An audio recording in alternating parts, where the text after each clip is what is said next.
Magandang araw po, welcome po sa aking channel of Noy TV. Patalastasan po, meron po ba kayong mga properties na napapabayaan or non-performing assets? Plan nyo ibenta, pero wala kayong oras sa pagbibenta nito. Kung ito'y pagkakatiwala nyo po sa amin, tawag lang po kayo sa aking numero, usap po tayo, gawan ko po ng video for free. Yes, libre po, wala po kayong babayaran. Tutulungan po namin kayong mabenta inyong property. Kami na po bala sa marketing, sa boosting or paid ads. Even sa tripping, hindi na po kayo mapapagod sa pag-entertain ng mga buyers. Kami na po bala sa lahat. Tawag lang po kayo. Nandito po tayo ngayon sa BF Homes Parañaque kung saan meron po tayong bagong video presentation. Isang residential property na may lot area na 227 square meters. May floor area po ito na 200 square meters more or less. Samahan niyo po ako. Pasok po tayo. Welcome po dito sa bahay ni Doc. Ito po'y fully furnished kaya lahat pong nakikita niyong gamit ay kasama po yan. Although nasa Amerika po siya pero ito'y well-maintained. Kita niyo naman po, napakalinis, napakaaliwalas. Wala po kayong ipapagawa dito. Once na ma-acquire niyo ito, pwede niyo na pong lipatan kaagad. At kumpleto na rin po ang mga kagamitan. Meron pong split type aircon dito sa side na to, may TV, at ito po yung kitchen countertop. Meron pong modular kitchen cabinet.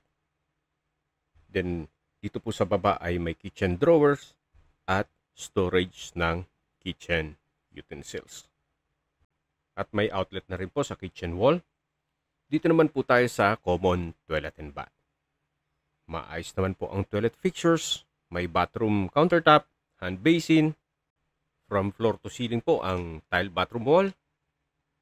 Then meron pong vanity mirror, water closet, at shower enclosure.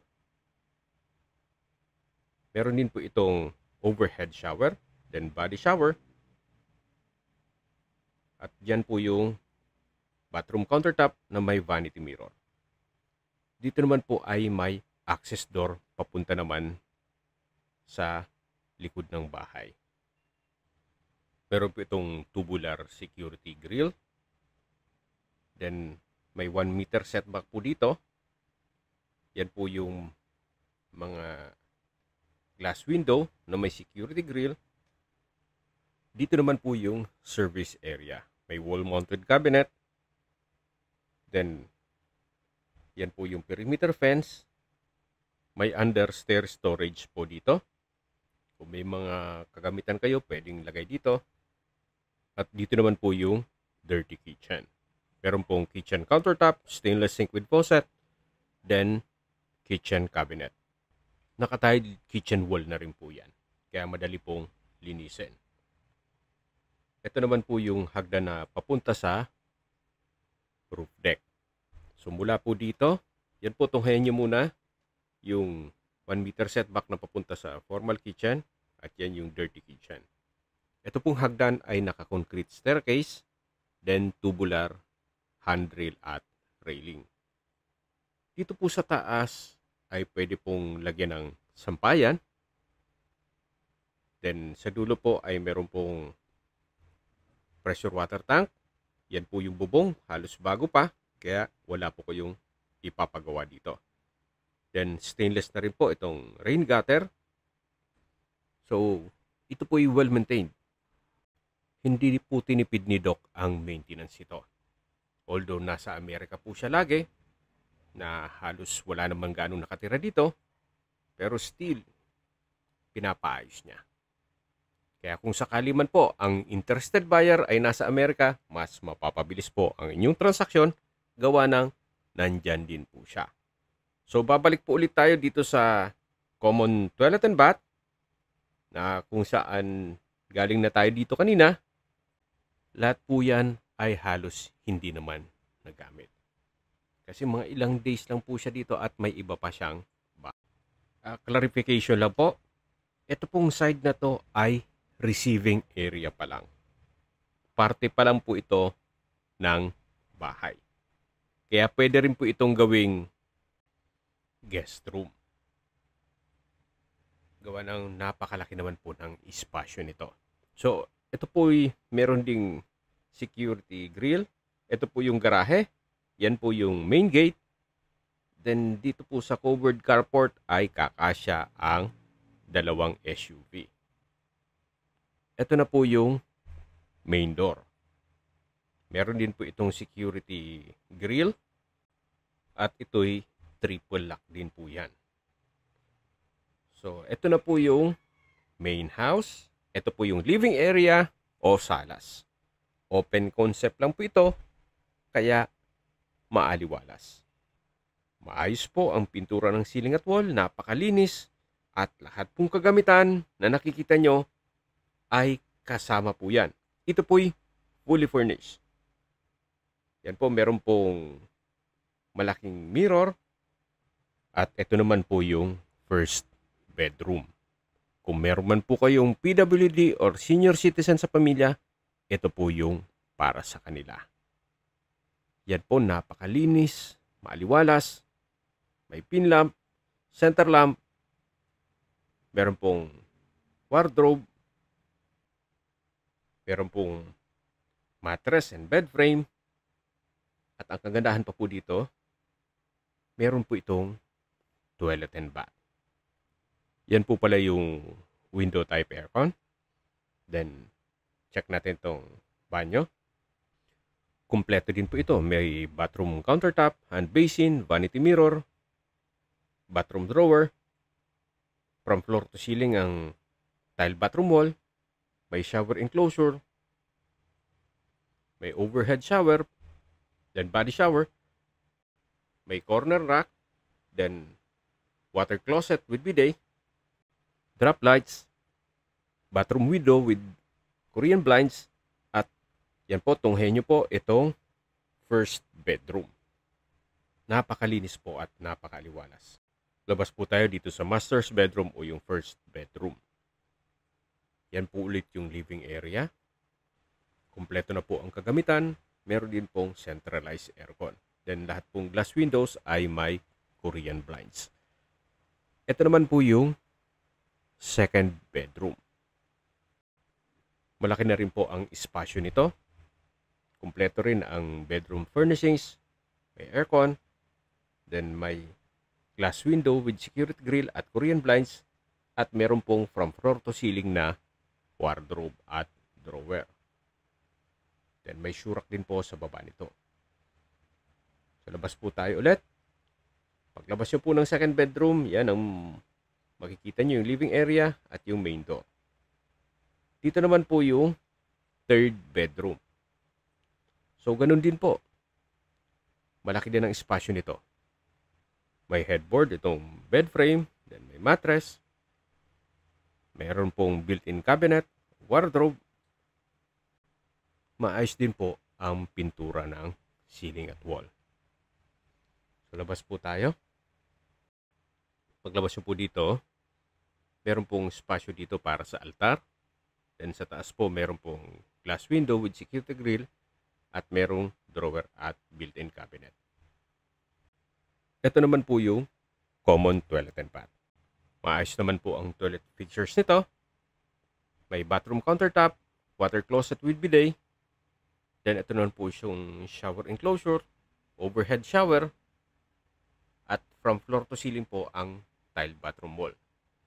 Meron din po itong bathroom window with Korean blinds. Then may wall-mounted pong metal rack. Yan po, tunghayin nyo po ulit itong living area o salas na open concept lang po ito, kaya napakaaliwalas. At uulitin ko po, ito po'y fully furnished. Kaya lahat pong nakikita nyong kagamitan ay kasama po yan. Meron po ditong isang pintuan na kung saan ito po yung stock room. Pwede rin po itong gawing office. O depende po sa inyo kung pwede rin gawing another bedroom. Gawa ng kasya naman po ang single bed dyan. So mula po dito sa living area, matatanaw natin yung dining area na malaki din po ang espasyo nito hanggang dun sa formal kitchen. Meron na rin po itong dining set. Then may drop lights. Ito pong dining set, hindi ko lang maano kung anong klaseng kahoy yan, pero mabigat po at magandang klase. Kaya may lasa din po ang presyo niyan. So ito naman po yung breakfast nook. Then meron pong disenyo na ceiling lamp. At sa dulo po ay may stainless zinc with faucet. Ito na po yung formal kitchen. Meron pong kitchen countertop, wall-mounted cabinet, then meron pong gas range, microwave, at dito naman po yung common toilet and bath.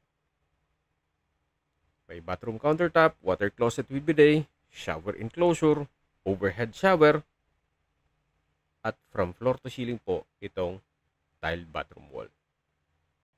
May mga wall-mounted rack na rin po. Then, vanity mirror, hand basin, at may outlet. So, labas po tayo ulit dito. Yan po yung countertop, yan yung dining area, matatanaw natin yung living area, at ito po ulit yung formal kitchen. Dito po sa baba ng breakfast nook ay meron pong kitchen cabinet. Ganun din po dito sa kabila. May storage ng kitchen utensils. At ito naman po yung access door na papunta naman sa likod ng bahay kung saan galing na po tayo dito kanina. Meron din po security grill. Ito po yung dirty kitchen. Yan po yung hagdan na papunta naman sa roof deck. At umakyat na po tayo dyan kanina. Yan po yung understairs storage. Okay, sa mga nag-skip po ng video, summarize ko lang po. Ito pong property ay nasa BF Homes Parañaque at may lot area na 227 square meters. May floor area po ito na 200 square meters more or less. May 4 bedrooms at ito po'y fully furnished. Tungkol naman po sa dokumento nito, ito po'y titulado. Buhay po ang may-ari kaya wala po kayong maging problema sa documentation o sa transfer ng title. Bihira po itong matirhan ni owner, gawa ng madalas nasa Amerika po siya. Sa distance, location at travel time portion na po tayo. Mula po sa hypermarket sa Sukat, Parañaque, ang distance is 950 meters at ang travel time is 4 minutes. Mula naman po sa SNR membership shopping, ang distance is 2.1 kilometers at ang travel time is 6 minutes. Mula naman po sa UniHealth Hospital, ang distance is 1.6 kilometers at ang travel time is 5 minutes. Yan po yung lagi kong binabanggit sa inyo na dapat nyo i-consider sa paghanap ng property, yung meron pong malapit na hospital. Hindi ko noon po sinasabing sakitin kayo. Yan naman po for emergency purpose lang naman. At mula naman po sa SM, BF, at Medical Center of Parañaque, ang distance is 3.3 kilometers at ang travel time is 8 minutes. Kung manggagaling naman po sa Manila o sa airport, ang distance is 11 kilometers at ang travel time is 23 minutes. Okay, sa presyo na po tayo.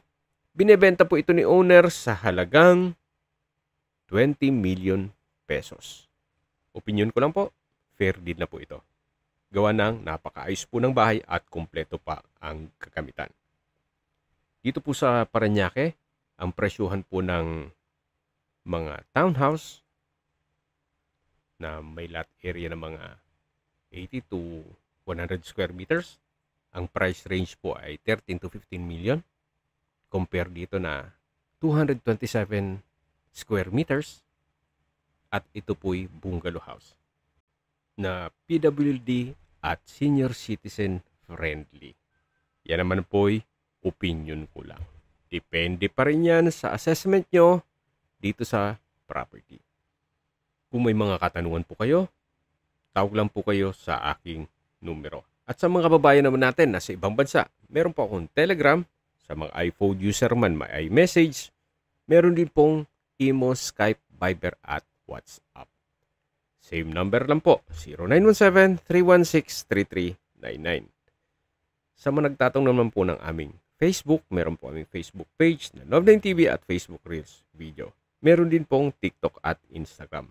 May ibang YouTube channel po kami na The Love9 TV channel at Love9 TV Listings. Sana po naibigan nyo ang video presentation. Paki-like and subscribe na lang po sa aking channel para ma-update din po kayo sa aking future listings. Kung sakali po hanap nyo mas malaking sukat ng lupa, meron din po kami ibang listings na pwede nyong pagpilian. Huwag po kayong mag-atubiling tumawag sa amin, then let us know your budget para malaman namin kung anong property pwede naming i-alok sa inyo. Sa lahat pong viewers, subscriber, at nagtiwala po sa amin, salamat po sa suporta. Ingat po kayo lagi at yung pamilya. Maraming salamat po. Pakiusap lang po sa mga kapwa ko po nagbebenta rin ng mga lupa, naway wag naman pong magpanggap na buyer. Kasi po minsan nasasayang oras natin. Sabihin nyo lang yung totoo na may buyer kayo para hindi po masayang ang oras natin. Siyempre, nagagasolina po tayo yung wear and tear ng sasakyan, yung oras natin. At least, pag tumawag po kayo, sabihin niya kaagad na may buyer ako. Huwag na pong magpanggap na buyer o para ma-direkta ninyo yung mismong seller. Yun lang po. Maraming salamat po.